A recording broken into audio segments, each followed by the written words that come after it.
the operator. Please continue to hold. The conference will be starting shortly.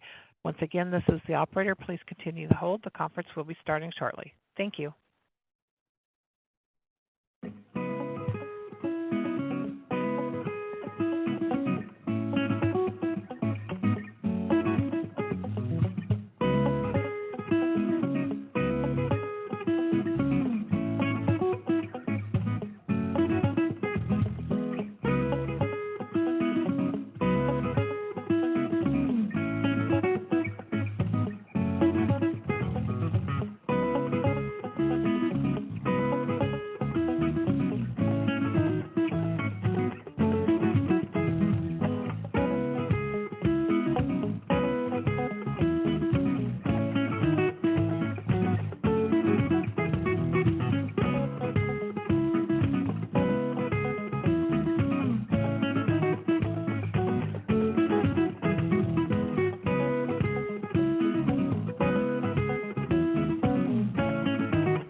Welcome and thank you for standing by. All parties are in listen-only mode until the question-and-answer session of today's call. At that time, if you'd like to ask a question, please press 1 on your phone and please put your name and affiliation. In addition, this call is being recorded. If you disagree, you may disconnect at this time. I would now like to turn the call over to Enrico Dinge. Thank you, sir, and you may begin. Good morning and welcome to this U.S. Food and Drug Administration media briefing on the updated Healthy Claims Final Rule. The press release on today's announcement has been posted to the FDA's website. I'm Enrico Dinge with the FDA's Office of Media Affairs, and in a moment I will turn it over to Jim Jones, the Deputy Commissioner for the Human Foods and Dr. Claudine Kavanaugh, Director of the Office of Nutrition and Food Labeling, for opening remarks. After the remarks, we will then move to the question and answer portion of the call. Reporters on the phone will be in listen-only mode until we open the call up for questions. But as a reminder, this audio call is being recorded and live streamed on the FDA's YouTube channel. When asking a question, please state your name and affiliation. And also, please ensure questions pertain to today's announcement and limit yourself to one question and one follow-up so we can get to as many questions as possible. With that, I will now turn the call over to Jim Jones, Deputy Commissioner for Human Foods. Thanks, Enrico. Welcome to today's call. I am happy to be here today to discuss the FDA's final rule that updates the criteria to make the nutrient content claim healthy. The FDA recognizes that diet-related diseases, including heart disease, cancer, and diabetes, are the leading cause of disability and disease in the United States and contribute to America's status as having the lowest life expectancy amongst large, high-income countries. In fact, 77% of people exceed the current dietary recommendations for saturated fat. 79% of people have dietary patterns low in dairies, fruits, and vegetables. 63% of people exceed current dietary recommendations for added sugars, and 90% of people exceed the daily recommended limits for sodium. We also know that food labeling can be a powerful tool for change. That's why I'm excited to be here to discuss the updated healthy claim that we announced today. Our action marks an important step in fulfilling the agency's nutrition priorities as part of a whole-of-government approach to address the ever-growing crisis of preventable, diet-related chronic diseases. The healthy claim has been updated to help ensure that consumers have access to more complete, accurate, and up-to-date nutrition information on food labels. To help consumers find foods that are the foundation of a healthy dietary pattern. The updated claim could also result in a healthier food supply if manufacturers choose to reformulate their products to meet the new definition. We are hopeful that industry and others join us in our efforts to make use of the term healthy on food packaging, a ubiquitous, quick signal to help people build nutritious diets. In fact, we, as part of the Department of Health and Human Services, have already entered into a partnership with Instacart to make it even easier for consumers to find products with the healthy claim through online grocery shopping filters and a virtual storefront. We are standing by to discuss the opportunity to work with anyone who is interested in supporting the use of the updated healthy claim. We also remain committed to continuing our comprehensive science-based activities to create a healthier food supply, empower consumers with information, and support lifelong healthy eating patterns. I'd now like to turn it over to Dr. Claudine Kavanaugh, Director of the Office of Nutrition and Food Labeling, to share more about the technical details of the rule and other exciting initiatives that FDA has been undertaking as part of its nutrition priorities. Thank you, Deputy Commissioner Jones. I'm pleased to be here today to discuss our signature nutrition initiative. Under the changes outlined in the final rule announced today, more foods that are key to healthy eating patterns will now qualify for the healthy claim, which could make them easier for consumers to identify when shopping. To qualify for the healthy under the updated definition, food products must contain a certain amount of a food from at least one of the food groups or subgroups outlined in the dietary guidelines for Americans. These can include fruits, vegetables, protein foods, dairy, and grains. Foods that qualify for the updated claim must also meet certain limits for saturated fat, sodium, and added sugars. Foods eligible to bear the updated healthy claim include nuts and seeds, higher fat fish such as salmon, olive oil, and water. The FDA is also continuing to develop a healthy symbol that manufacturers could use to indicate their food meets the criteria for the healthy claim. The symbol would be another way, in addition to using the term healthy, to convey to consumers that a food meets the healthy criteria. Symbols may be particularly helpful for those who are less familiar with nutrition information to identify the foods that can be the foundation of a healthy eating pattern. Together, FDA's work to update the healthy claim, develop a healthy symbol, and front of package nutrition labeling, and our efforts to reduce sodium in foods play an important role in the government-wide approach to improving nutrition and reducing diet-related chronic diseases in the U.S. These efforts can help consumers more easily identify foods recommended by the dietary guidelines and may assist in reducing their consumption of saturated fat, sodium, and added sugars that can be found in many foods that are commonly considered ultra-processed. With that, I'd like to turn it back over to Enrique to begin the question and answer portion of the call. Well, thank you, Deputy Commissioner Jones and Dr. Kavanaugh. At this time, we will begin the question and answer portion of the media call. As a reminder, when asking a question, please state your name and affiliation, and also please ensure that the questions pertain to today's announcement and limit yourself to one question and one follow-up so we can get through as many questions as possible. Operator, we'll take the first question. All right. First question comes from Azam Aman, and he is from ASP. You may go ahead, sir. Thank you. This is Isam Ahmed from AFP. Thank you for taking my question. The first question, or the question was, could you provide a timeline for this update? When was the last update for the healthy label, or when was it initially conceived, if this is the first ever update? And the quick follow-up was, what is the sort of enforceability of these actions, and how does the FDA ensure compliance? Thank you. Jim, so 1994 is when the original criteria were promulgated by a rulemaking, so it's been 30 years, 30 years exactly. And the enforcement mechanism, so we are routinely doing surveillance of the food supply, which includes packaged foods, and so we will, when the rule is effective, be continuing that surveillance, and if we find that manufacturers are using the healthy claim in a way that doesn't meet the criteria in this rule, we would take appropriate enforcement action. Thank you. The operator will take the next question. It's from Leanne Winnick from CBS. You may go ahead. Hi.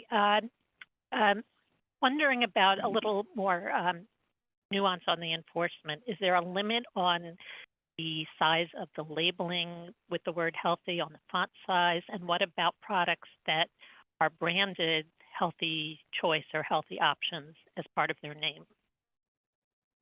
So it's a voluntary program, and so we would expect that a company that's interested in using the term will use it in a way that they think will be effective for them. So we've not put any requirements related to how big or little the label needs to be that they use. And the second part of your question related to branding. So with the branding, if it's used in kind of a nutritional context, it would need to meet the requirements of healthy, our criteria. So the current healthy choice branding, does those products typically meet the healthy criteria now? So they would have to meet the updated criteria. The operator will take the next question, please. Thank you. The next one is from Helena Evich from Food Fix. You may go ahead. Thank you so much for taking my question. I was just looking through some of the costs and benefits that the agency has estimated for this. I know that the full analysis is not yet available, but can you walk through, like you say this is a powerful tool, how does FDA see this moving the needle? Because it looks like the potential health benefits or savings are pretty minimal here. And then also, is there any evidence that the current healthy content claim has changed consumer behavior or has moved the needle? Thanks so much.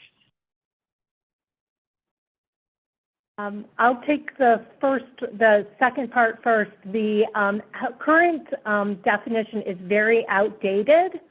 It's based just on nutrients, and it doesn't require an added sugars limit. So there are a lot of foods out there that could bear the claim that really I don't think would align with the dietary guidelines right now. So the updated criteria really will have more foods that are aligned with the dietary guidelines.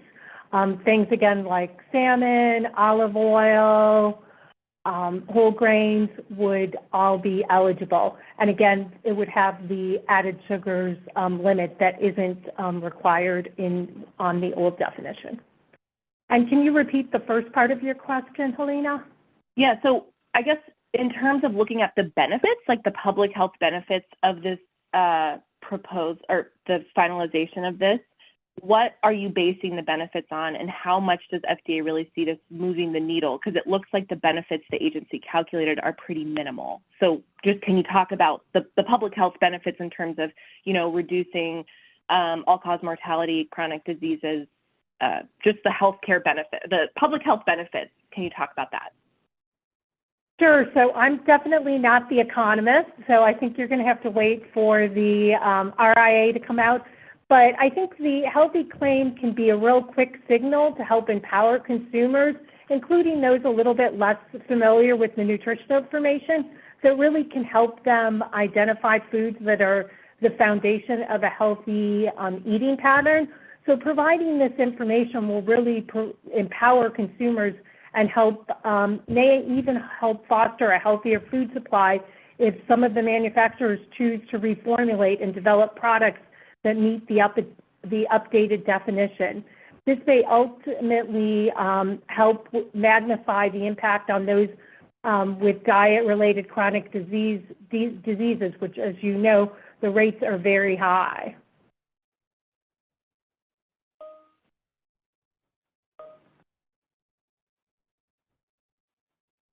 Before we give the next question, I'd like to remind you, please ask a question, star one. Please unmute your phone and record your name and organization clearly.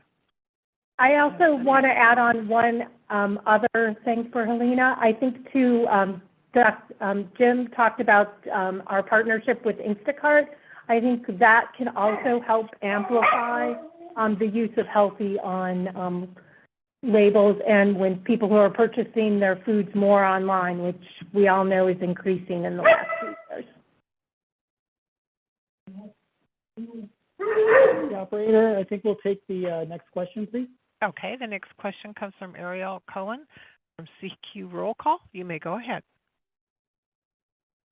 Hi, thank you so much. So I kind of want to zoom out and look at the bigger picture a little bit here. Obviously, this proposal has been in the works for a long time, but it's coming out at a point when the Republican Party is very focused on healthy eating, nutrition, and chronic disease because of the nomination of RFK Jr. So I was just sort of wondering, like, how you see this going forward, if there's any, like, reformatting of the Human Foods Program, what will that mean for this rule, and if you could just sort of speak to that context, that would be really helpful. Thank you.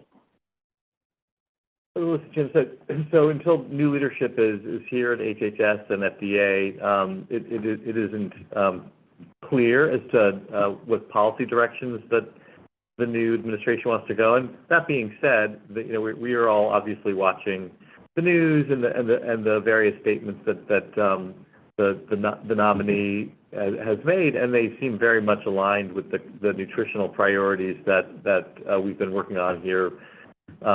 Our sodium reduction efforts, the healthy rule that we're announcing today, our work on the proposed front of pack labeling. But again, until there's new leadership giving us their new policy direction, it's really premature to say exactly how well these activities will align with their goals. Okay, thank you. We'll take the next question, please. Certainly. Melinda Hamilgarn from Sioux Sleuth Radio. You may go ahead. Hi, thank you so much. So I am concerned that perhaps there might be other inclusions in a food, such as added dyes, that might make the consumer question the healthfulness of that particular product, even if it meets the proposed criteria for sugar, salt, and fat. Will there be any restrictions on food additives, such as dyes, that raise concern among consumers? This rule is a nutrient content claim, so it speaks to the nutrient content and the limitations on some nutrients that we would like to see people be more careful about. It does not speak to food additive chemical safety issues, which we are managing in another part of our program, and we are very aggressively working to stand up a much more systematic post-market review program for chemicals that have been previously authorized by FDA for use in food. And in that program, if we determine that a chemical is not safe for consumers, we will, of course, restrict it in a way to ensure it is safe. That being said, those ingredients are required to be included on a package of any food in the United States. And so if you're particularly want to be focused on that there is a way that you can be monitoring that for whatever reason you as a consumer want to be careful about certain ingredients in food. Sure. Thank you. Operator, we'll take the next question, please. The next question is from Lizzie Lawrence from STAT. You may go ahead. Hi, thank you so much. So I know that HHS and USDA are next year going to have to start working on the next iteration of the dietary guidelines. So I was curious about the flexibility of this definition and if you have plans to kind of follow what the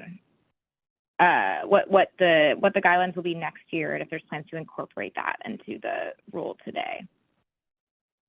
Sure.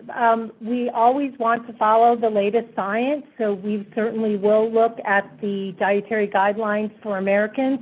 The Dietary Guidelines Advisory Report was just released, so we definitely looked at that. I will say a lot of what we did with this rule, lowering added sugars, saturated fat, and sodium have been tenets of the dietary guidelines since they were established in the 1980s, and that really hasn't changed. There certainly have been tweaks and things like that along the way. In the 90s, people thought you had to just lower all the fat. It's really now refined to focusing more on the types of fat, particularly lowering saturated fat. But I think a lot of the tenets of this rule have been stable over the last 30 years.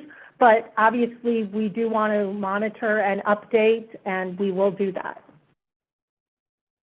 Thank you. Okay, operator, we'll take the next question, please. The next question is from Allison Audrey. You're from NPR. You may go ahead. Hey, my question is about saturated fat. It looks like I'm just reading through this, and I guess two questions. One, how did you come up with the threshold for saturated fat? Looks like it might be 15%. That looks like a little bit higher than what the dietary guidelines state. And also looks like, if something is a whole, like if it's olive oil, which of course has all kinds of, polyunsaturated fats, but also some saturated fats, is there a different threshold for the oil that you would buy in a bottle as opposed to what's included in a processed food?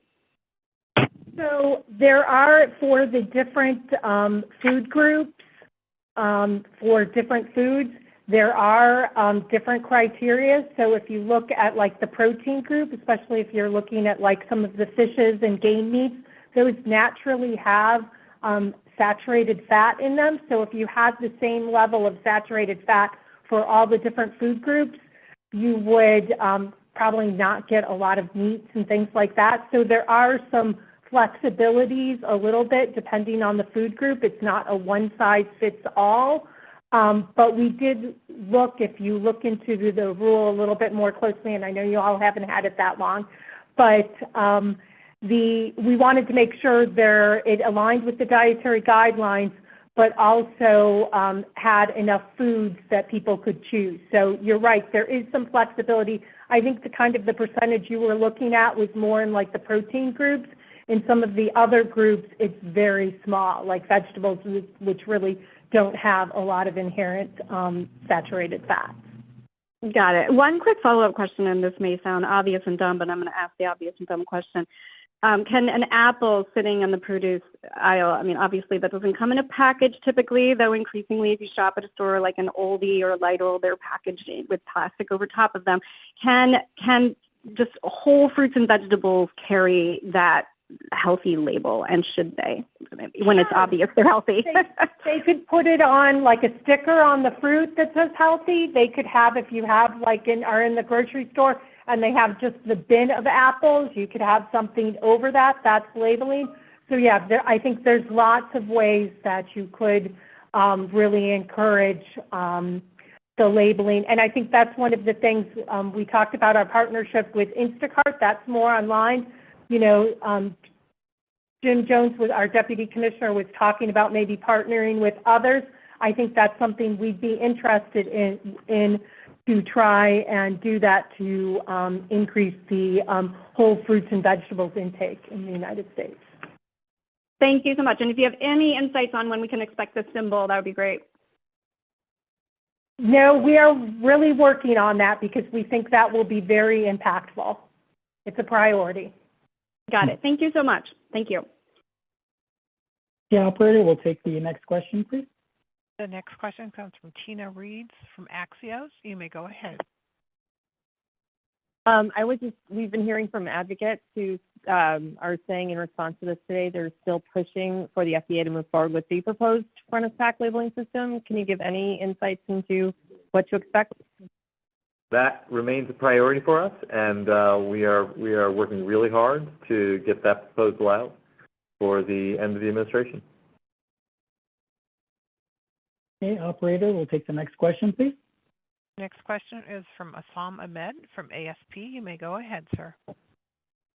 Just wanted to double check, and this is my understanding, that there were certain foods that, because of their high fat content, would not have qualified under the previous definitions, for example, salmon and olive oil, but now they do. Is that the case? And I know you said that the rule was first introduced in 1994. When was the last update? So this current update, which iteration does it update? Was it ever changed since 94, or what was the last update? Thank you. So you are correct. Things like salmon and eggs, which the dietary guidelines recommend, wouldn't have qualified under the old definition. There really hadn't been any major updates. We did, after we updated the nutrition facts label in 2016, we provided some discretion to not have as strict of requirements around total fat. Since we found, and that's one of the things where science has changed, it's really more the type of fat that you look at and want to reduce saturated fat versus total fat. We provided some discretion that retailers didn't have to meet that requirement, but this is really the first rulemaking that updates the claim in the last 30 years.